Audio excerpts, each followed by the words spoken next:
चौथे दिवस की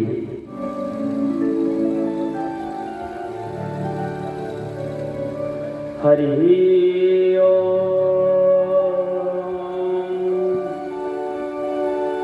श्री गणेशाय नमः। श्री वेद पुरुषाय नमः। श्री सरस्वती नमः। श्रीमात पितृचरण कमलेभ्यो नमः। वक्रतुंड महाकाय कोटि सूर्य समप्रभा निर्विघ्नं कुरु मे देव सर्वकार्येषु सर्वदा।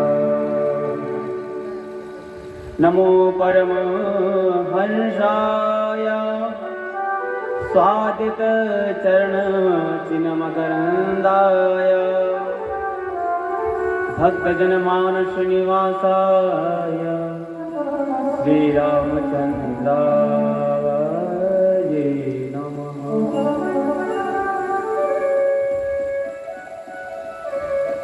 वर्णानात् वज्रसंघानां रसानां चन्द्रसामपि मंगलानां च करतारो वन्दे वाणी विनायको।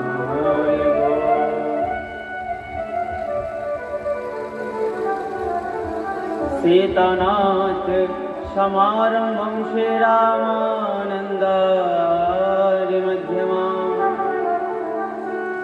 अस्मदाचार्यपर्यन्तं वन्दे श्रीगुरु परम्पराम्।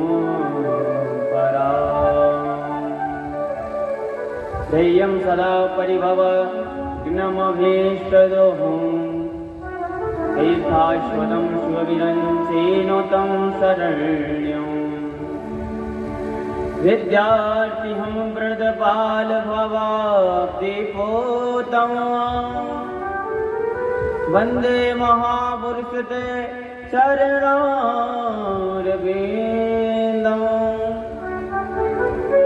वन्दे महापुरुषते चरणारविन्दम्। जय जय श्री राधारमण जय जय नवल किशोर। जय गोपी चोर प्रभु जय जय माखन चोर।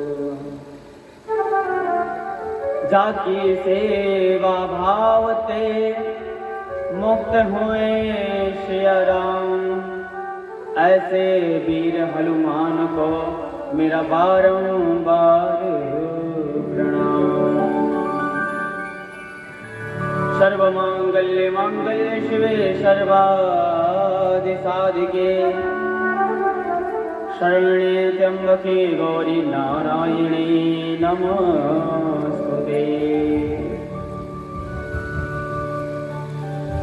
आई हनुमत विराजिए कथा करो मति अनुसार। निज निज आसन लीजिए पधारहूँ पवन कुमार। कर्पूर गौरम करुणावतारम संसार सारम भुजगेन्द्रहारम सदा वसन्तं हृदयारविन्दे भवं भवानी सरितं नमामि। भवं भवानी सरितं नमामि।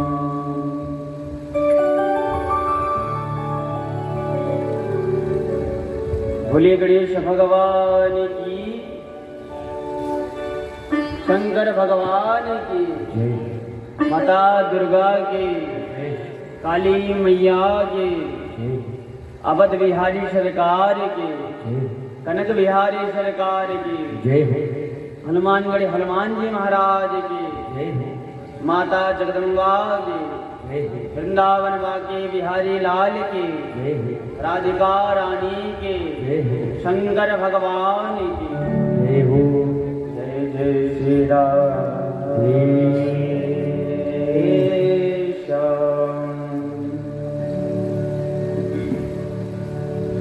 अकारण करुणा वर्णालय भक्तवांछा कल्पतरु लीला पुरुषोत्तम वांगमय पति स्वरूपा श्रीमद् भागवत श्री बालकृष्ण के चरणों में हम सब मिल करके बारंबार प्रणाम निवेदित करते हैं। बोले गोविंद भगवान की जय हो। माँ अम्बा, माँ जगदम्बा, माँ सरस्वती, माँ लक्ष्मी, माँ काली, ऐसे पावन और सुंदर अवसर मुझे प्राप्त हो रहा है कि माँ की छत्र छाया में बैठ करके मैं भगवती को भागवत की कथा श्रवण करा पा रहा हूँ। बड़ी ही कृपा है माँ की हमारे ऊपर।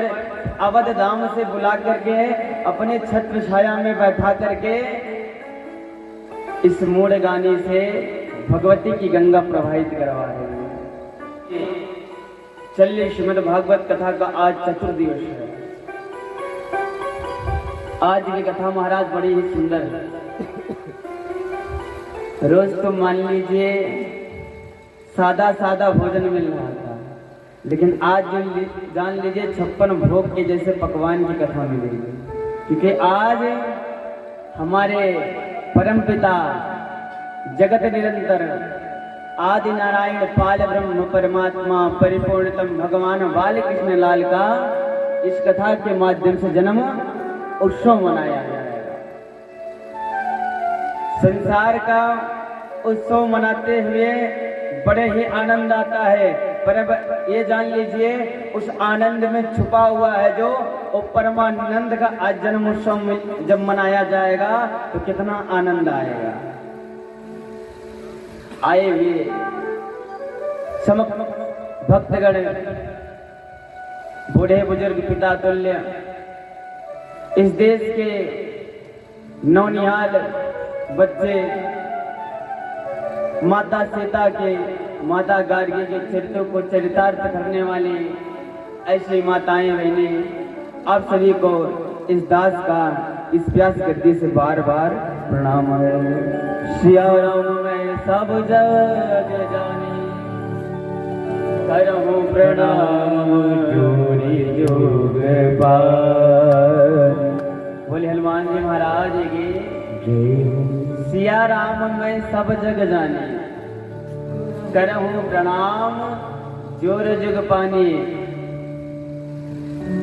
गोस्वामी जी कह रहे हैं मैं सारे जगत को जान चुका हूं, क्योंकि जगत के कण कण में, पत्ते में, अड़ु अड़ु में, इंसान में, जानवर में, हर जगह आप समाहित हैं।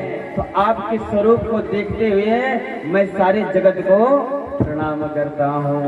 बोले सिया रामचंद्र भगवान की जय हो। कथा में प्रवेश करने से पहले क्या करते हैं?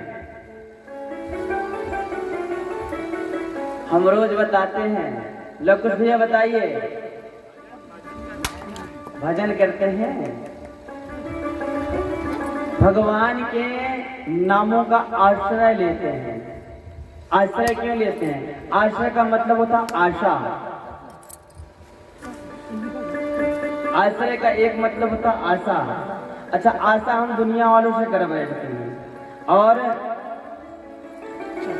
महाराज भागवत जी में कहा जाता है आशा ही परमम दुखम, आशा ही परमम दुखम। अच्छा, हम आशा गलत जगह कर बैठते हैं। बालक को जन्म देते हैं तो यही सोच के पालते हैं कि बुढ़ापे में हमारा सहारा बनेगा। तो क्या ये सच है कि वो सहारा बनेगा ही?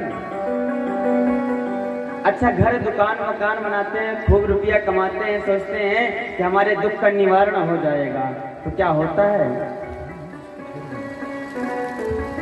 आसरा इस जहां का क्या लेना है, मुझको तेरा सहारा सदा चाहिए। आसरा इस जगत का क्या लेना, जो आसरा लोगे जगत का तो दुख मिलेगा, और आसरा इसका लोगे तो जान लो इस संसार से फिर आशा नहीं रखना मिलेगा। कि संत ने भी कहा है, आशाई तेरा मुझी से दूजी आशा छोड़ दे, आशाई तेरा मुझी से दूजी आशा छोड़ दे। हो नाता एक राम जी से दूजा नाता तोड़ दे, नाता एक राम जी से दूजा नाता तोड़ दे। सीताराम सीताराम ताली बजा के गाओ ना, सीताराम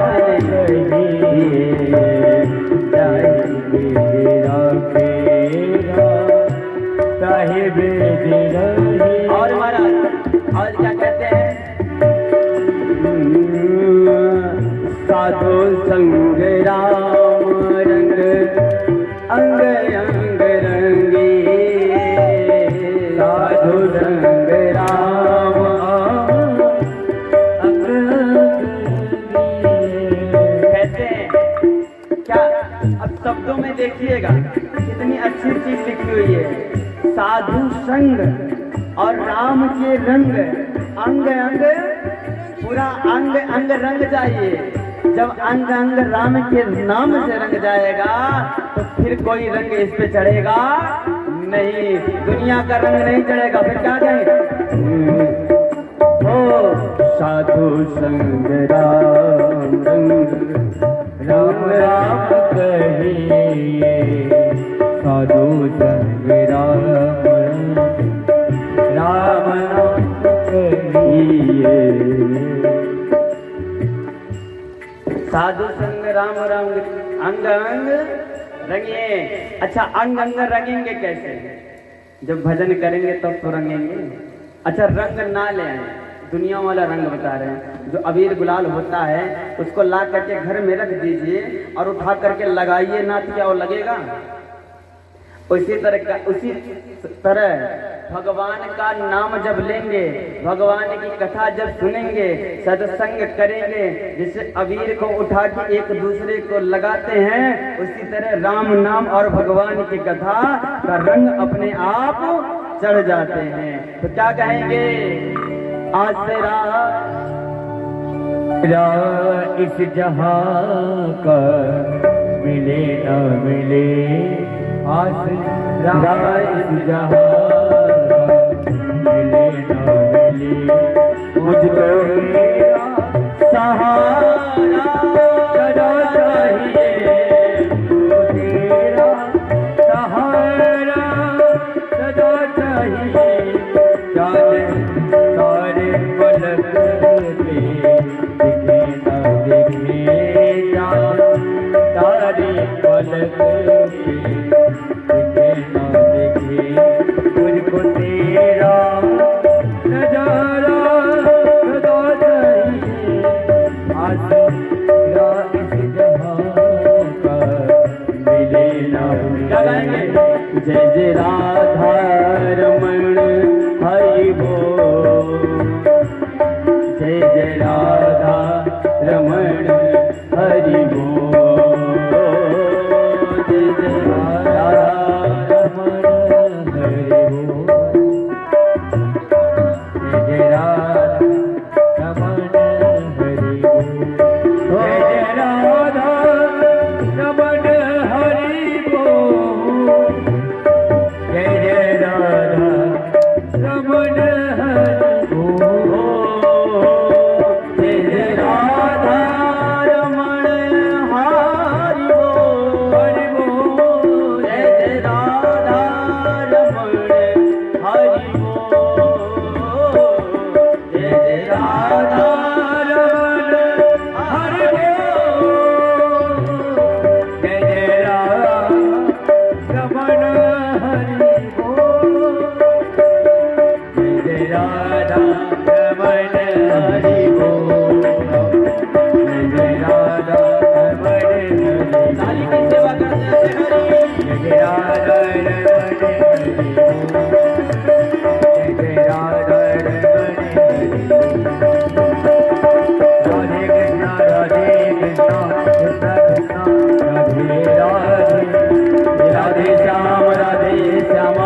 राधे राधे, राधे कृष्णा कृष्णा कृष्णा कृष्णा राधे राधे, राधे श्याम श्यामा श्याम श्यामा राधे राधे, राधे कृष्णा कृष्णा कृष्णा राधे राधे, राधे राम राधे श्याम श्याम राधे राधे, राधे कृष्णा कृष्णा कृष्णा राधे राधे, राधे श्याम श्याम श्याम राधे राधे कृष्णा राधे श्याम श्याम राधे राधे राधे, राधे श्याम श्याम श्याम राधे राधे,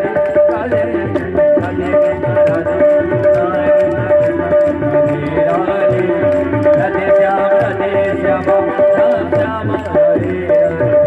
राधे राधे, राधे कृष्णा कृष्णा कृष्णा राधे राधे, राधे श्याम श्याम श्याम श्याम श्याम श्याम राधे राधे। बोली गोविंद भगवान की जय हो, कृष्ण कन्हैया लाल की जय। क्या बोलेंगे, क्या बोलेंगे? भूल जाते हैं। संसार के नामों को याद रखोगे, संसार के नाम काम चलाने वाले हैं, और हमारे प्रभु के, हमारी राधा रानी के नाम से जीवन तरने वाला है, तो उसको भूल जाते हो, और जिससे दुख मिलेगा उसे याद रखो। बोलो, क्या बोलेंगे? हे मैया, मुख का ढक्कन खोलो, प्यार से राधे राधे बोलो। लोग कुछ भैया आप तो कुछ और खाएं।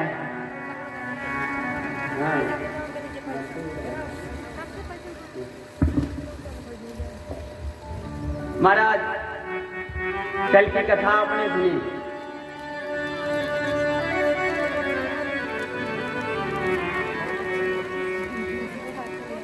हाँ भैया, इसको बचा के रखिए, उड़ जाते हैं, कैसे दान आता है।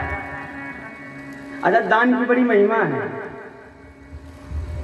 दान धर्मा न राज धर्मा, कांप धर्मा स्त्री धर्मा, 4 धर्म बताए गए हैं। अच्छा, धर्म और दान, दान में भी कई लोग दानी होते हैं।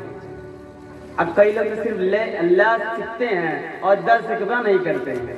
स्कूल में अल्लाह पढ़ लेंगे, अल्लाह के आगे द भी होता है, उसे भूल जाते हैं।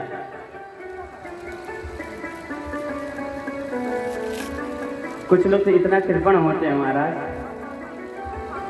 एक मंदिर में एक सेठ जी दर्शन करने गए, तो कभी दान नहीं किए थे, कभी दान नहीं किए थे, तो अपने हाथ में एक रुपए का सिक्का रख लिया और सिक्का लेकर के दान करने पहुंच गए। कहे आज हम दान कर देंगे। अच्छा, जब वहां पहुंचे, लाइन में लगे, और जब वहां तक पहुंचे, जब हाथ खोले तो देखे हाथ में पसीना हो रहा था, तो उन्होंने उसका अलग ही मतलब निकाल लिया।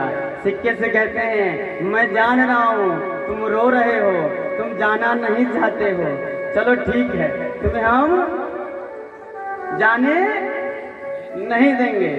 अच्छा, उन्होंने सिक्का अंदर रखा, अंदर रख के जब हाथ निकाला तो उसमें 2000 की नोट निकल करके नीचे गिर गई। पीछे से एक आदमी आ रहा था, सेठ जी आगे निकल गए, उस आदमी ने 2000 का नोट उठा के दिखाया, सेठ जी आपका तो नहीं है। सेठ जी कहे कि नहीं हमारा नहीं है, हमारा नहीं है। अच्छा, किसी को देते नहीं थे तो किसी से जल्दी लेते भी नहीं हैं, ले लेंगे तो देना पड़ेगा ना, नियम है, जो देगा उसको देना पड़ेगा। अच्छा, आज सेठ जी ने कहा 2000 की नोट मेरी नहीं है, आज उस इंसान ने उस 2000 को नोट को मोड़ा है और भगवान के पेटी में डाल दिया। अच्छा, सेठ जी जब बाहर आए और हाथ डालते हैं तो 2000 का नोट गायब। अच्छा, सेठ जी कपार पे हाथ रख लेते हैं, 1 रुपए के नाते हमने 2000 का नोट गवा। अच्छा, ज्यादा चालाक लोगों का यही गति होती है।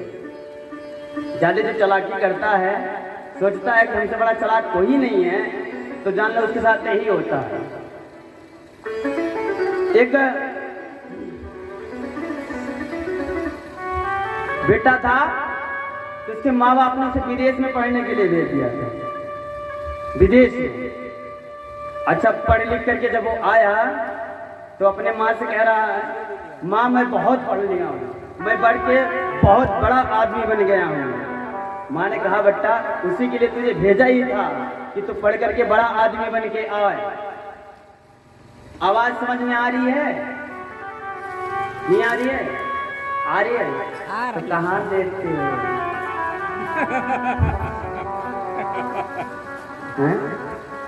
आपको देख के हम बोलते हैं, आप कहीं और देखेंगे तो हम कहाँ बोलेंगे? क्यों लोगे भैया? अच्छा, वो लड़का पढ़ के आया, माँ से कहा माँ मैं बहुत पढ़ के आया हूँ, मैं बहुत बड़ा बन गया हूँ, मुझे बहुत ज्ञान हो गया है। माँ ने कहा उसी के लिए भेजा, उसी के लिए तुम्हें भेजे ही थे कि तुम पढ़ लिख करके बड़े बन करके आओ। अच्छा, माँ अंदर गई, कही बेटा बैठो तुम्हारे लिए पानी पीने के लिए ले आती है। माँ गई, एक कटोरी में 2 लड्डू रखी और एक गिलास जल लेकर के आई।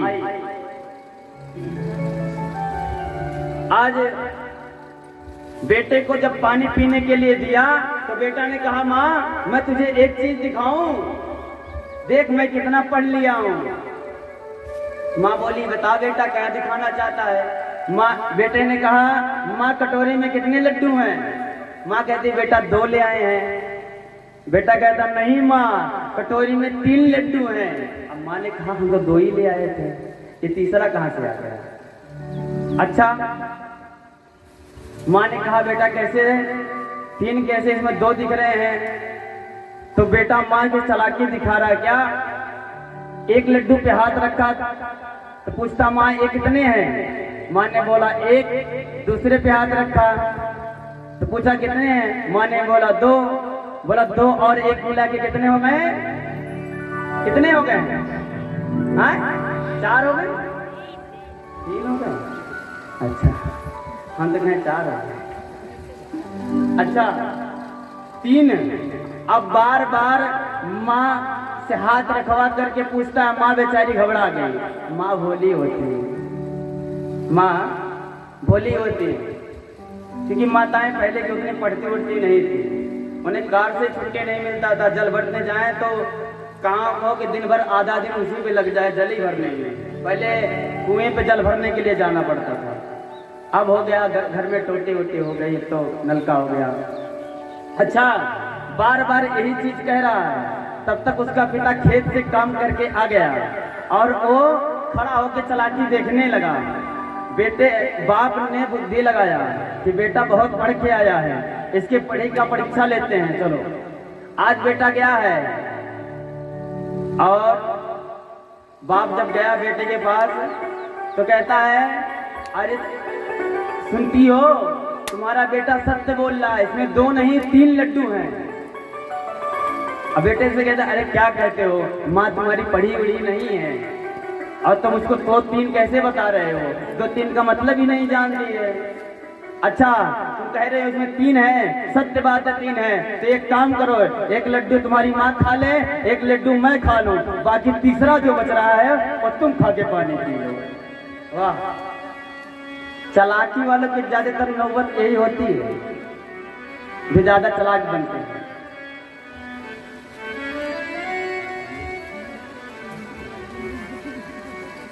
आज महाराज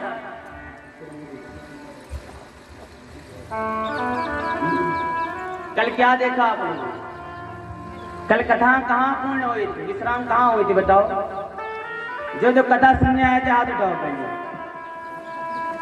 और जो नहीं आया रहने दो, सबको पता चल जाएगा।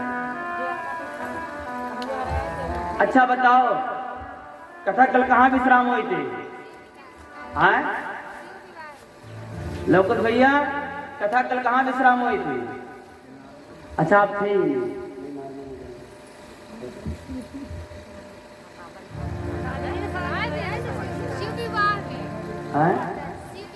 हाँ, बच्चियां याद रखी, इनके लिए ताली बजा दो एक बार तो। वाह, सबसे देर ताली अभी बजी, कथा में नहीं बजती।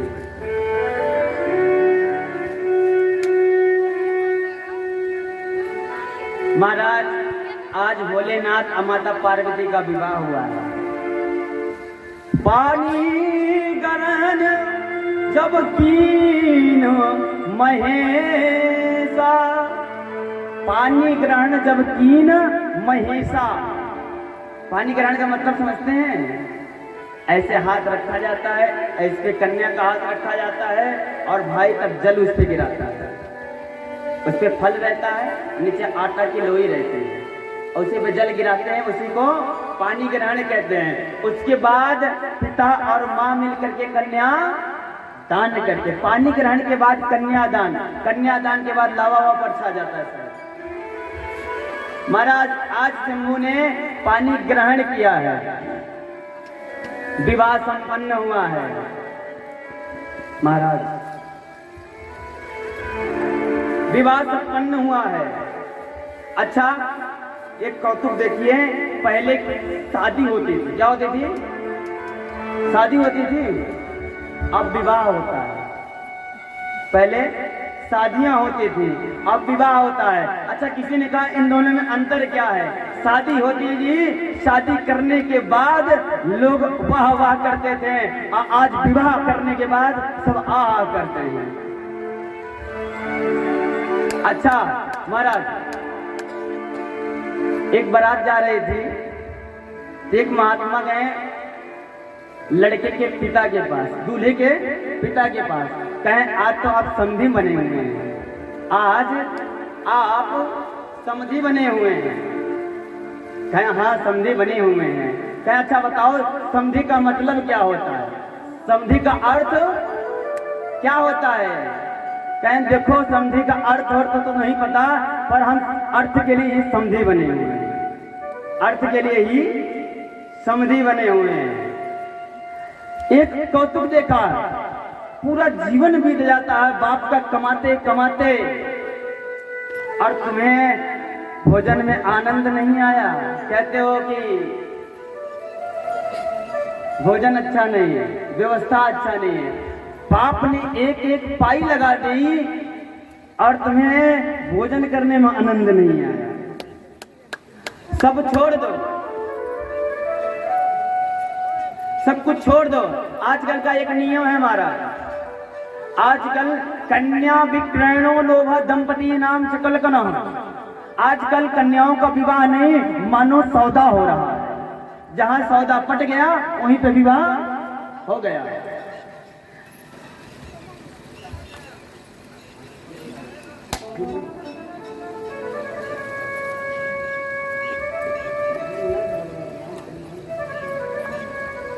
हे मैया हाथ में फूल लेकर बैठे रहो, वह जब भगवान का जन्म होगा ना तब चढ़ा देना, क्योंकि आओ आराम से बैठो फूल लेकर के हाथ में, जैसे सत्यनारायण की कथा में बैठते हैं उसी तरह इस कथा में बैठो। जब भगवान आएंगे, भगवान का जन्म होगा तो उन्हीं को चढ़ा देना। हाँ बैठो। अच्छा हम कहाँ बोल रहे थे भैया? अब फूल बांटे, हम कहाँ बोल रहे थे?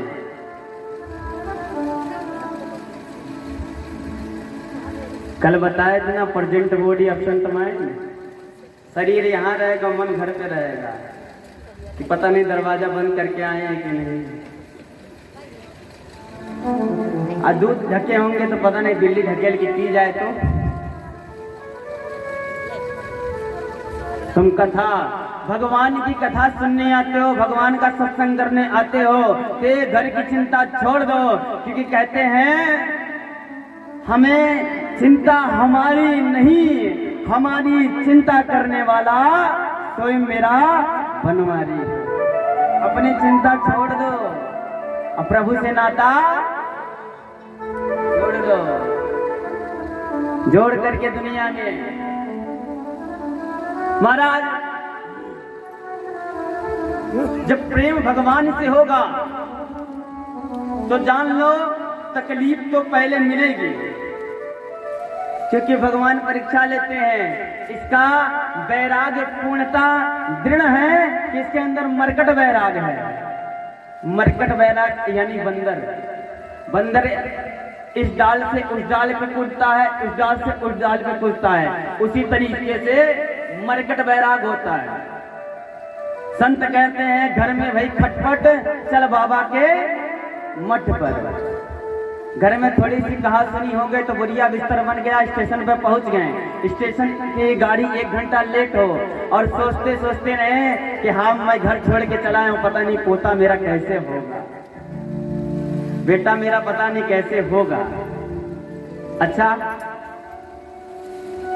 और चले जाते, कहते अब नहीं जाएंगे हम अभी बहुत समय है, बैराग पहले बाद में लेंगे, अभी बहुत टाइम है।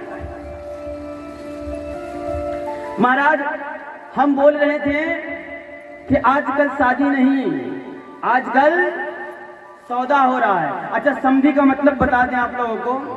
समधी का मतलब होता है सम मतलब बराबर, आधी मतलब बुद्धि, जिसकी बुद्धि एक बराबर हो वही समधी।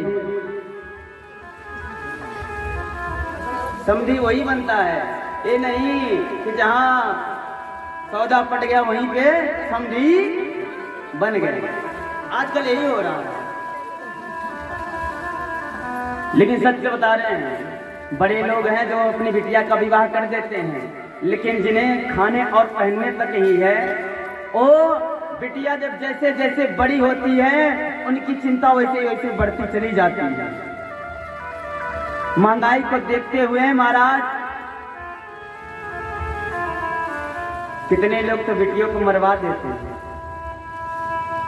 हम बताते हैं बेटे अगर नसीब से होते हैं तो बेटियां भाग्य से होती हैं। जब तुम्हारा भाग्य प्रबल होता है तब तुम्हें बेटियां होती हैं। बेटे तो नसीब से हो जाते हैं, पर तुम्हारे घर यदि कन्या या बिटिया का जन्म हो तो समझ लेना उस दिन तुम्हारा भाग्य का उदय हुआ, तब तुम्हारे यहाँ बिटिया की प्राप्ति हुई। आज महाराज लोग परेशान हैं। किसी ने कहा है कंस गए रावण गए, कंस गए रावण गए, चले गए अंग्रेज, हाय रे भारत देश से जाए नहीं दहेज। कंस चले गए, रावण चला गया, अंग्रेज तक चले गए, पर महाराज इस भारत देश से दहेज नहीं जा रहा है। अच्छा, इसमें बेटियों का क्या गलती है? ये प्रथा हमने आपने शुरू की है कि नहीं की है? अच्छा, एक बात मैंने और देखी है, बिटिया की शादी होती है, अगर दहेज ज्यादा ना मिले तो लोग प्रताड़ित करते हैं,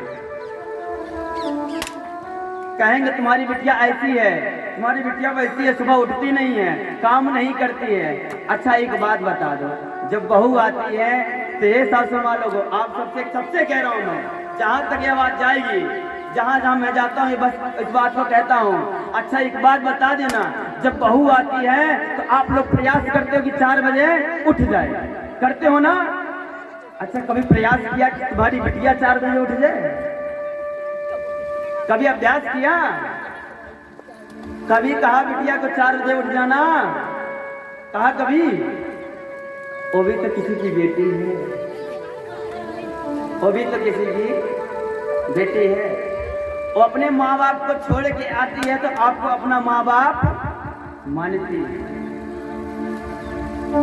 हाथ जोड़कर इतना ही प्रार्थना है, जैसे अपने बेटी को आप लोग सिखाते हो, समझाते हो, उसी तरीके से बहू को समझाने।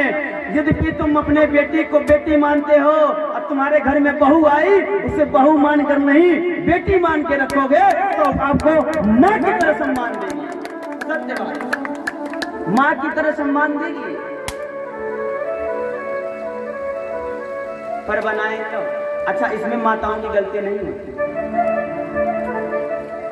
अलग कौतुक निकल गया, अगर एक घर बिगड़ा हुआ है तो घर सोचेगा इसका घर क्यों सही चल रहा है, इनके घर में बहू सही नहीं है और इनके घर में बहू सही है, तो महाराज प्रतिदिन पूरा दम लगा देंगी कि अपने बहू को बोले और बहू और सास में झोटा पकड़ा हुआ है।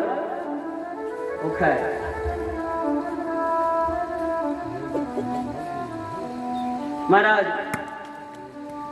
हाँ दहेज देना चाहिए, मैं ये नहीं कह रहा हूं दहेज ना देना, पर दहेज मांगना नहीं चाहिए। कौन बाप चाहेगा कि मेरी बेटी दुखी रहे। एक माँ बाप जब बिटिया की शादी करते हैं तो चौका बेलना से लेकर के सुई धागा लेकर के यहाँ तक तो हमारे यहाँ तो सूपा होता है, सूपा समझते हैं, जिससे अनाज बसोरा जाता है। महाराज एक एक चीज तक दे देते हैं कि ताकि उनकी बिटिया जीवन भर खुश रहे, और फिर भी तुम्हें कमी रहती है। आज हिमाचल राज्य ने अपने बिटिया पार्वती को इतना दहेज दिया है, दाइज दीन न जाई बखानी, इतना दहेज दिया है उसका बखान नहीं किया जा सकता। और अच्छा, सब कुछ देने के बाद जब बिटिया विदा होती है तो माँ बड़े प्रेम से समझाती है, क्या ओ बेटी ससुरे में रही। भोजपुरी समझ में आती है कि नहीं? थोड़ी बहुत। बेटी ससुरे में रही तू चांद बन की, ऐसा समझ में आता है? हाँ, तब इसको गाएं भैया, नहीं तो ठीक है। सुनिए, बहुत ही अच्छे तरीके से आज मैना महारानी माता पार्वती को उपदेश देते हैं कि बिटिया ससुराल में किस तरह रहना है। सुनिए, क्या बेटी ससुरी में रही हाथ चांद बन के, बेटी ससुरी में रही हाथ चांद बन के, सबके अखिया के बिचवा परान बन के, सबके अखिया के बिचवा परान बन के, बेटी ससुरी में रही हाथ चांद बन के, बेटी ससुरी में रही हाथ चांद बन के।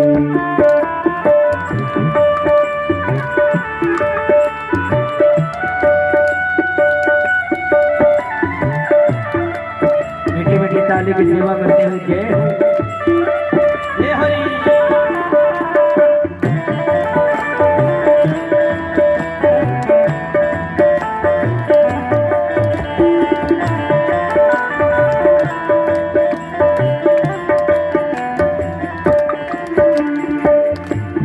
और कहती है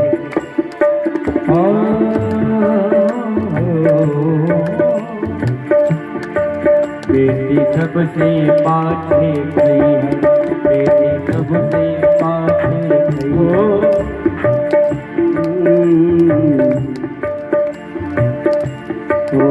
सासु के निस दिन पैर दबैया, सासु के निस दिन पैर दबैया, हो बिटिया सबसे पाछे खैया, बिटिया सबसे पाछे खैया, हो ससुर के बाजे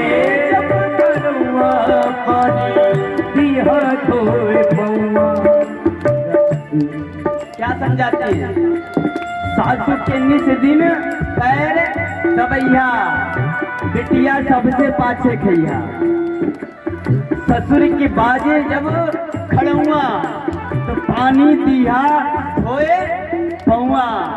आगे ऐसन मत करे हाथी उड़हन आवे बाण बन के, ऐसन मत करे हाथी उड़हन आवे बाण बन के, सबके अखियों के बिचवा परान बन के, सबके अखियों के बिचवा परान बन के, बेटी ससुरे में रही हाथ चांद बन के, बेटी रही हो तो चांद बन के।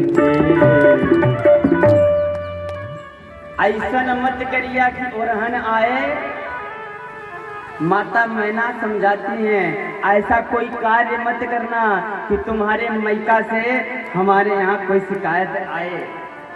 अगर शिकायत आएगी तो सोच लेना उस दिन तुम्हारी माँ जीवित ना रह पाएगी। ले लीजिए कांडो। हाँ महाराज देखो, हम पंखा में बैठे, आप लोग गर्मी में बैठे तो सहन नहीं है। बेटा हमेशा चाहेगा कि माँ को सुख दे, और माँ हमेशा चाहेगी कि बेटा खुश रहे, क्योंकि हम लोग परदेसी हैं। अपने जीवन में महाराज 11 साल की अवस्था में हमने गुरुकुल घर द्वार छोड़ के, माँ बाप को छोड़ करके गुरुकुल पढ़ने के लिए चले गए। अच्छा, गुरुकुल जब पढ़ने के लिए गए थे तो कभी कभी याद बहुत आए माता का, तो तकिया के नीचे सिर रख के खूब रोते। अब मन ही मन में सोचते थे पढ़ने के लिए क्यों आए। घर पे रहते थे, खाते थे, आराम से खेलते थे, ना कोई दिक्कत ना कोई टेंशन। यहाँ 4 ही बजे उठा देते हैं, उठ जाओ। पर धीरे धीरे आदत पड़ गई। आदत पड़ने के बाद जब हम कथा करने लगे, जब हम पंडित कर्म करने लगे, तो हर जगह जाने लगे। उस दिन मैंने अपने परमात्मा को धन्यवाद दिया कि हे मेरे प्रभु, मैंने 11 साल की अवस्था में घर द्वार माँ बाप को छोड़ करके, भाई बहन को छोड़ करके गुरुकुल में पढ़ने गया, और आपने अपनी कथा करने के काबिल बना दिया। एक तो ये, दूसरा जहां कथा करने जाते हैं हमने एक माँ छोड़ा, एक बहन छोड़ी, एक भाई को छोड़ा, लेकिन धन्य परमात्मा जहां जाते हैं वहां 1000 माताएं और बहनें मिल जाती हैं। एक को छोड़ा तो 1000 मिल गए। महाराज भगवान भोलेनाथ कैलाश पे आए हैं। भागवत जी में इतनी ही कथा दी गई है, विदाई तक की कथा दी गई। उसके आगे कथा राम कथा में पूरी दी गई है। आगे महाराज, आगे बहुत ही सुंदर कथा आती है। एक भक्त हुए, उनका नाम था ध्रुव जी। जानते हैं? कौन कौन जानते हैं? हाथ उठाओ। ध्रुव जी के पिताजी का क्या नाम था ये बताइए।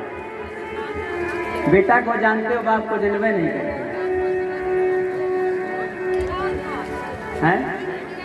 क्या था? ना ना ना ना, वो प्रहलाद जी थे, ये ध्रुव जी हैं। प्रहलाद और ध्रुव अलग अलग दोनों थे।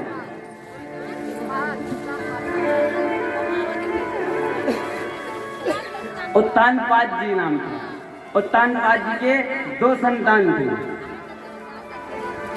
एक का नाम था उत्तम और एक का नाम ध्रुव जी।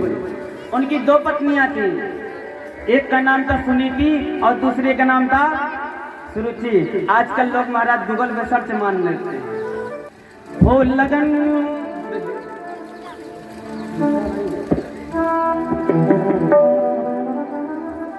क्या गाएंगे? हो जिस देश में, जिस भेष में, परिवेश में रहो, राधा रमण राधा रमण राधा रमण कहो। देश में, जिस वेश में, परिवेश में रहो, राधा रमण राधा रमण राधा रमण।